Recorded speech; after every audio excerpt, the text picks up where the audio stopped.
এখন সংসদের তৃতীয় অধিবেশনের প্রথম বক্তব্য রাখবেন মিস্টার হারুন। মাননীয় সদস্য, আপনার সময় 5 মিনিট।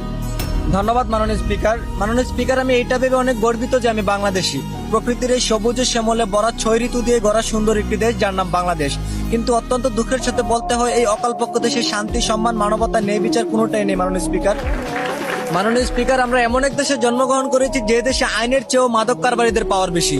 এমন এক দেশে জন্মগ্রহণ করেছি যে দেশে অন্যায়, অত্যাচার, অবিচল প্রতিনিয়ত ঘটে যাওয়ার পরেও এর কোনো প্রতিবাদ নেই। আর প্রতিবাদ করবি বা কে? যে প্রতিবাদ করে তার বেঁচে থাকার অধিকারে হারিয়ে ফেলে মাননীয় স্পিকার। মাননীয় স্পিকার, আজ আমরা উন্নতিশীল জাপান থেকে প্রায় 200 বছর পিছিয়ে কেন জানেন? তারা সরকারের আদেশ অনুযায়ী প্রতিদিন 8 ঘন্টা ব্যক্তিগত ডিউটি করার পরেও নির্দিষ্ট 2 ঘন্টা দেশ এবং দেশের উন্নয়নের লক্ষ্যে কাজ করে থাকে মাননীয় স্পিকার। আর আমরা কাজের পাশাপাশি একে অপরের পিছনে আঙ্গুল ঠেকাতে ব্যস্ত থাকি, চুরি, ছিনতাই, খুন খারাপি করে নিজে বড়লোক হওয়ার চেষ্টা করি মাননীয় স্পিকার। মাননীয় স্পিকার, যে দেশের সাধারণ মানুষ বেঁচে থাকে আইনের উপর ভরসা করে, সে দেশের আইন বিক্রি হয় মোটা অঙ্কের টাকার কাছে। যে দেশের মা বোনেরা রাস্তায় হাঁটলে সম্মান নয় ধর্ষণ হয়, সে অভিশপ্ত দেশে কিভাবে আল্লাহর রহমত আসবে মাননীয় স্পিকার?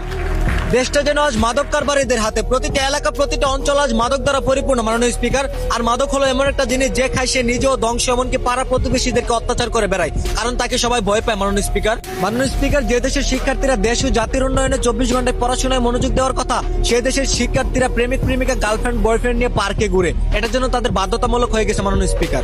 যে দেশে স্কুল ড্রেস পরে শিক্ষার্থীরা ভালোবাসার মানুষ নিয়ে পার্কে জড়িয়ে ধরে বসে থাকে, বুকরা হিজাব পরে টিকটকে নাচানাচি করে, সেই জাতি কখনো দেশের উন্নয়নের আশা করতে পারে না মাননীয় স্পিকার। মাননীয় স্পিকার, আপনি সহ পুরো জাতির কাছে আমার একটাই আবেদন, ব্যক্তিগত নয়, দেশ উন্নয়নের চেষ্টা করুন। মারামারি, খুন খারাপি, চাঁদাবাজি, টেন্ডারবাজি বাদ দিয়ে আল্লাহর নৈকট্য লাভ করে দেশে শান্তি ফিরিয়ে আনুন। ধন্যবাদ মাননীয় স্পিকার। দ্বিতীয়বারের মতো সংসদে বক্তব্য রাখবেন মোহাম্মদ দুলাল। মাননীয় সদস্য, আপনার সময় 6 মিনিট। ধন্যবাদ মাননীয় স্পিকার। মাননীয় স্পিকার, আমাদের দেশে যাতায়াত ব্যবস্থা এতটাই দুর্বল যে গত ঈদ উল ফিতরে কর্মস্থল থেকে বাড়ি ফেরার পথে সড়ক দুর্ঘটনায় প্রাণ যায় হাজারো মানুষের। যেখানে করার কথা ছিল পরিবারকে নিয়ে আনন্দ, সেখানে নেমে আসলো শোকের ছায়া মাননীয় স্পিকার।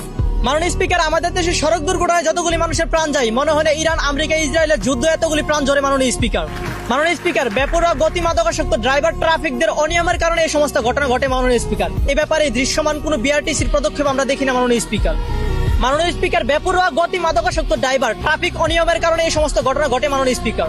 এই ব্যাপারে বিআরটিসির দৃশ্যমান কোনো পদক্ষেপ চোখে পড়ে না মাননীয় স্পিকার। মাননীয় স্পিকার, আমাদের সবার একটাই অনুরোধ, এবার ঈদ উল আজহা উপলক্ষে কর্মস্থল থেকে বাড়ি ফেরার পথে যাতায়াত ব্যবস্থার কারণে যেন কোনো মায়ের বুক খালি না হয় মাননীয় স্পিকার। ধন্যবাদ।